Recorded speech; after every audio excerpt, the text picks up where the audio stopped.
Good afternoon, everybody. Today, the government of Libya announced the death of Moammar Kadafi. This marks the end of a long and painful chapter for the people of Libya, who now have the opportunity to determine their own destiny in a new and democratic Libya.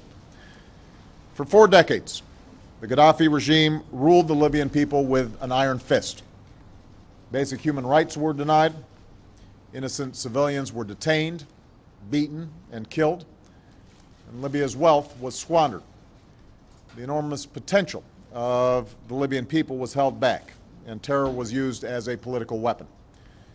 Today, we can definitively say that the Gaddafi regime has come to an end. The last major regime strongholds have fallen.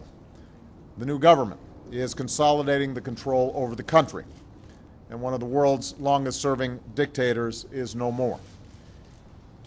1 year ago, the notion of a free Libya seemed impossible. But then the Libyan people rose up and demanded their rights. And when Gaddafi and his forces started going city to city, town by town, to brutalize men, women, and children, the world refused to stand idly by. Faced with the potential of mass atrocities and a call for help from the Libyan people, the United States and our friends and allies stopped Gaddafi's forces in their tracks. A coalition that included the United States, NATO, and Arab nations persevered through the summer to protect Libyan civilians. And meanwhile, the courageous Libyan people fought for their own future and broke the back of the regime. So this is a momentous day in the history of Libya.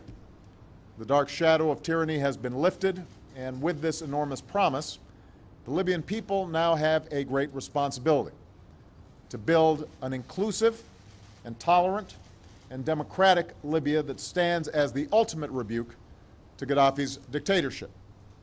We look forward to the announcement of the country's liberation, the quick formation of an interim government, and a stable transition to Libya's first free and fair elections. And we call on our Libyan friends to continue to work with the international community to secure dangerous materials and to respect the human rights of all Libyans, including those who've been detained. We're under no illusions. Libya will travel a long and winding road to full democracy. There will be difficult days ahead. But the United States, together with the international community, is committed to the Libyan people. You have won your revolution. And now we will be a partner as you forge a future that provides dignity, freedom, and opportunity. For the region, today's events prove once more that the rule of an iron fist inevitably comes to an end. Across the Arab world, citizens have stood up to claim their rights. Youth are delivering a powerful rebuke to dictatorship. And those leaders who try to deny their human dignity will not succeed. For us here in the United States, we are reminded today of all those Americans that we lost at the hands of Gaddafi's terror. Their families and friends are in our thoughts and in our prayers. We recall their bright smiles, their extraordinary lives, and their tragic deaths. We know that nothing can close the wound of their loss, but we stand together as one nation by their side.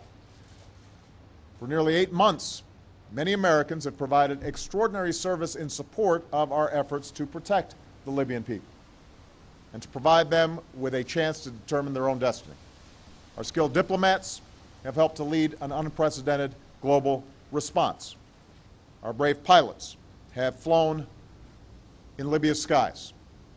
Our sailors have provided support off Libya's shores, and our leadership at NATO has helped guide our coalition.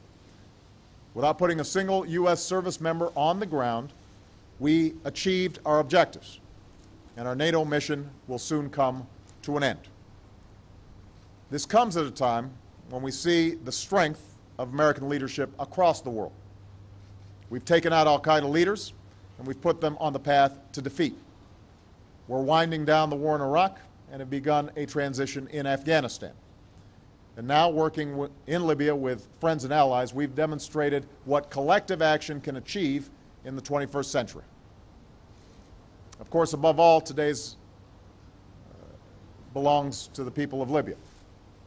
This is a moment for them to remember all those who suffered and were lost under Gaddafi and look forward to the promise of a new day. And I know the American people wish the people of Libya the very best in what will be a challenging but hopeful days, weeks, months, and years ahead. Thank you very much.